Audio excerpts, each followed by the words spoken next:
Assalamualaikum warahmatullahi wabarakatuh.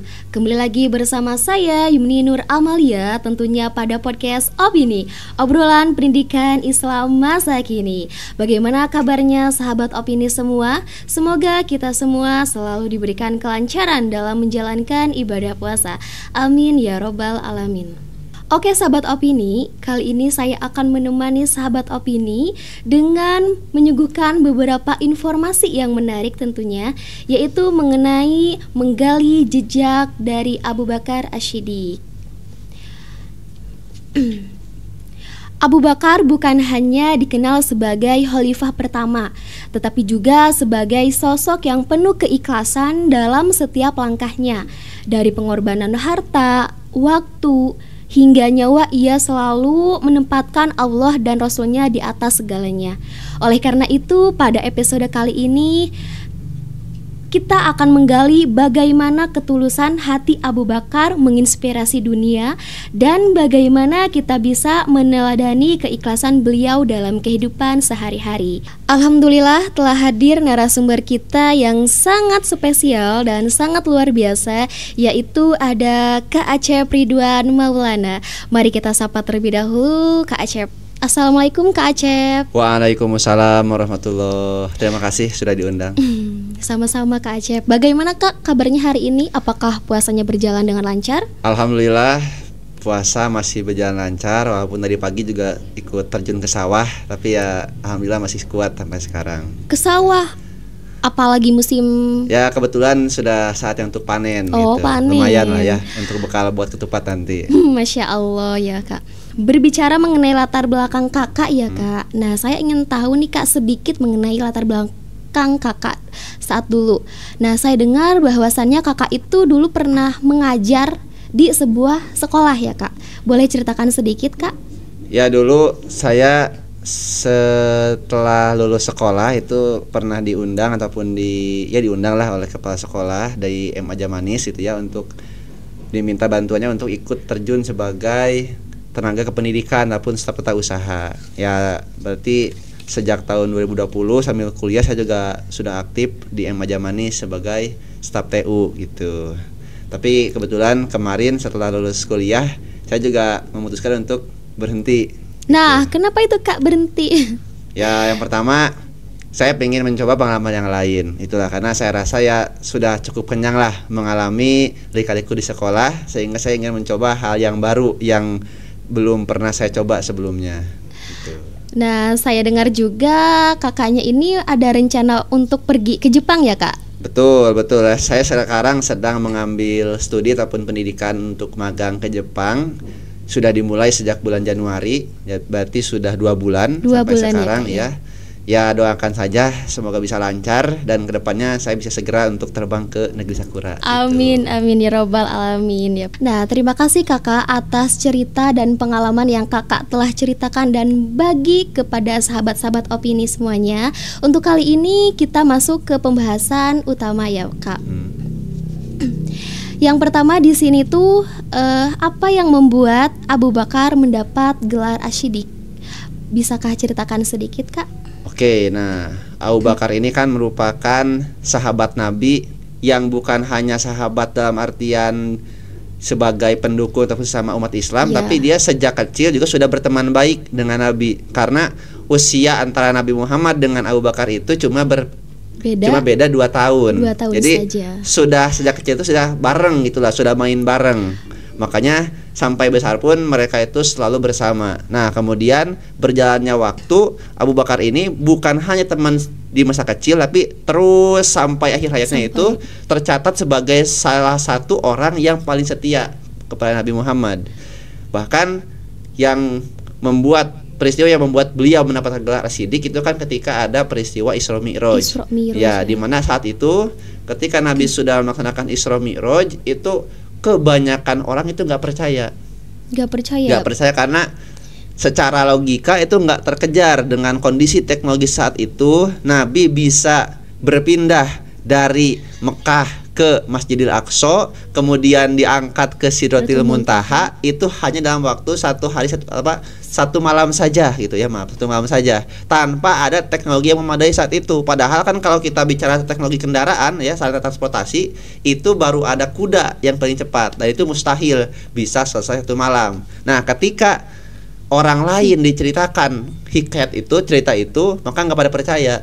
Tapi ketika Abu Bakar diceritakan bahwa kata Nabi, saya sudah mengalami perjalanan dari sini seperti ini, kayak gini, tanpa banyak bicara, tanpa banyak bertanya, langsung percaya Abu Bakar itu. Maka dari situ beliau mendapatkan gelar As-Siddiq, yang bukan hanya jujur tapi juga selalu membenarkan apa yang terjadi kepada Nabi Muhammad SAW.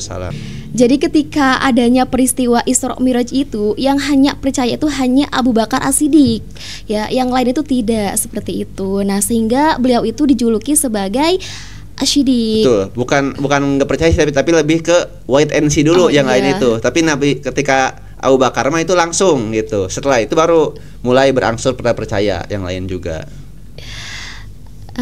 Nah, berbicara mengenai Abu Bakar ya Kak, apa peran terbesar Abu Bakar As-Siddiq dalam dakwah di masa Rasulullah? Nah, yang pertama, Abu Bakar As-Siddiq ini merupakan salah satu dari as-sabiqunal awalun. Orang yang pertama kali masuk Islam. Jadi ketika wahyu turun, kemudian dia bercerita, itu kan cuma sedikit orang tuh yang langsung percaya. Nah, salah satunya ialah Abu Bakar As-Siddiq. Ya, jadi langsung percaya. Kemudian peran terbesarnya juga ialah Abu Bakar ini pernah menemani Nabi Muhammad untuk hijrah. Hijrah kemana tuh Kak? Hijrah ke Madinah. Ke Madinah. Jadi kalau kita tarik ke fenomena zaman sekarang nih, Nabi kita pun pernah tuh meramaikan tagar kabur aja dulu gitu ya. Jadi karena kondisi di Mekah, di kampung kelahirannya sudah tidak kondusif, tidak aman untuk berdakwah, maka Nabi mengambil inisiatif untuk berpindah tempat. Demi apa? Demi menyelamatkan dirinya, keluarganya, dan juga agama Islam. Nanti setelah sudah aman kondisinya, kembali lagi ke Mekah.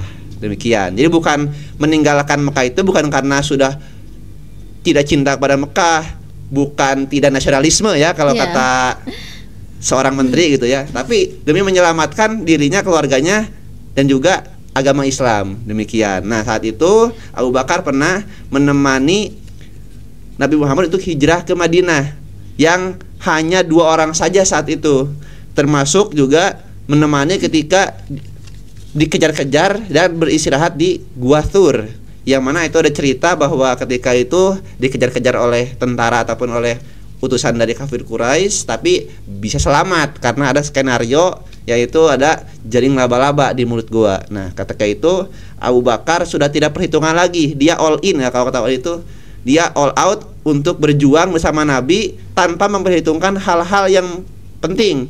Dia sudah tidak menghitung lagi soal nyawanya, soal hartanya. Jadi dia berjuang habis-habisan bersama Nabi.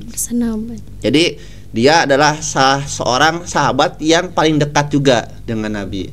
Tentu kalau kita berbicara soal perjuangan harta, kan banyak juga budak-budak yang dibebaskan oleh Abu Bakar. Salah satunya Bilal, ada Bilal bin Rabah, betul. Ketika Bilal saat itu disiksa dengan ditindih dadanya ya, sambil ditidurkan di padang pasir, maka Abu Bakar langsung membebaskan, langsung ditebus saat itu ya. Jadi dengan uang Kak? Dengan uang yang dia punya. Jadi sudah tidak perhitungan lagi lah. Dia banyak berbagi, banyak mengeluarkan uang, tenaga, darah, waktu untuk kemajuan umat Islam gitu. Nah, bagaimana keteguhan Abu Bakar dalam menghadapi tantangan setelah wafatnya Nabi Muhammad SAW? Setelah wafat ya? Iya, setelah wafat. Nah, saat itu ketika Nabi Muhammad mulai sakit, itu kan semua orang pada nggak mau untuk menjadi imam, karena kan ya semua umat Islam masih mengakui bahwa yang paling berhak untuk memimpin itu kan Nabi Muhammad. Demikian. Maka setelah rapat yang begitu alot, diskusi yang tidak kunjung usai, diputuskanlah akhirnya Abu Bakar untuk menjadi imam, karena beliau merupakan salah satu yang paling dekat dengan Nabi. Betul. Pun begitu, setelah Nabi meninggal, kan ada kekosongan kepemimpinan di umat Islam ini. Nah, maka saat itu ada sebuah kejadian sehingga akhirnya dipilihlah Abu Bakar ini sebagai Khulafaur Rasyidin yang pertama, yang dia itu menjabat selama 2 tahun. 2 tahun. Iya. Pun setelah itu pun ketika Nabi meninggal, kemudian masa kepemimpinan diambil alih oleh Abu Bakar sebagai khalifah pertama, itu banyak yang pembangkangan ataupun orang yang nggak suka, karena banyak juga yang menganggap bahwa dengan meninggalnya Nabi itu Islam itu seolah sudah selesai, maka banyak yang sudah tidak mau membayar zakat. Ada juga yang mengaku sebagai nabi palsu, ada juga orang-orang yang murtad. Nah, maka itu menjadi sebuah medan perjuangan yang menjadi tantangan dari Abu Bakar sendiri. Di zaman itu banyak perang, yang mana perangnya bukan hanya menghadapi kaum kafir, tapi juga menghadapi sesama saudara sendiri yang barangkali sudah keluar gitu, baik keluar secara murtad secara murni ataupun masih Islam tapi nggak mau zakat, nggak mau puasa dan lain-lain. Itu banyak terjadi pergolakan saat itu. Apa bentuk pengorbanan terbesar yang dilakukan Abu Bakar untuk Islam? Ini banyak juga pengorbanannya, karena kalau kita bicara yang terbesar saya juga bingung karena semua juga besar gitu ya. Anak Siti Aisyah juga kan itu putrinya Abu Bakar, itu kan juga menjadi istri Nabi, kemudian menjadi salah satu perawi hadis terbanyak. Kemudian tadi ya soal ketika hijrah pun banyak juga yang membantu anaknya itu bergiliran mengirimkan makanan dan yang lain-lain. Jadi kalau soal pengorbanan sudah banyak lah, tadi ada pengorbanan harta, kemudian dia pertama percaya. Jadi kalau Nabi bicara apapun pasti Abu Bakar itu mempercayainya, karena kan berpegang pada ya bahwa yakin bahwa apa yang dikatakan oleh Nabi itu pasti wahyu. Demikian. Benar ya. Nah, bagaimana cara kita menerapkan sifat keikhlasan dan keteguhan hati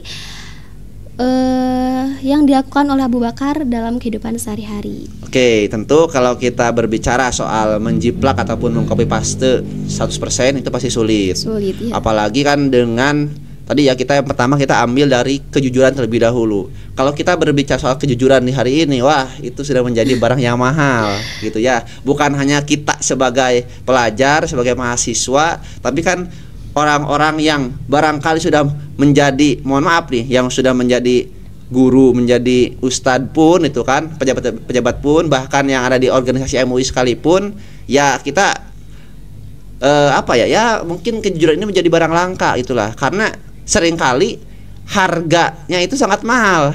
Jadi kalau kita bersikap jujur, mengungkapkan apa adanya, itu justru seringkali malah bahaya kepada kita. Nah, maka ini menjadi sebuah tantangan tersendiri.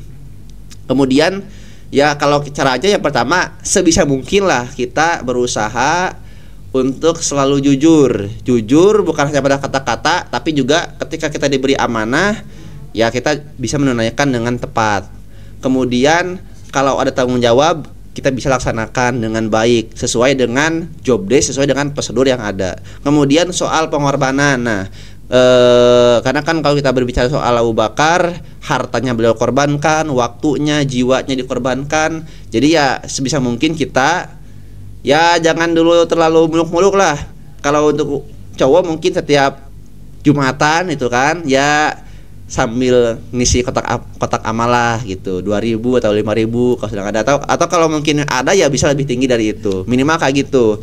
Kalau ada yang donasi, ada teman yang kesusahan, ya kita juga bisa untuk ikut membantu. Bahkan kalau kita mengutip kata Gus Baha gitu kan, bahkan jajan pun ke UMKM itu kan lebih baik, karena kan ya nggak akan tersinggung dan mereka pasti ikut bersyukur ketika kita ikut melariskan apa yang mereka dagangkan. Jadi ya sebisa mungkin apa yang kita punya itu ya kita bagi-bagilah gitu kan. Kita bagi-bagi demi ya supaya semua orang bisa ikut melaksanakan.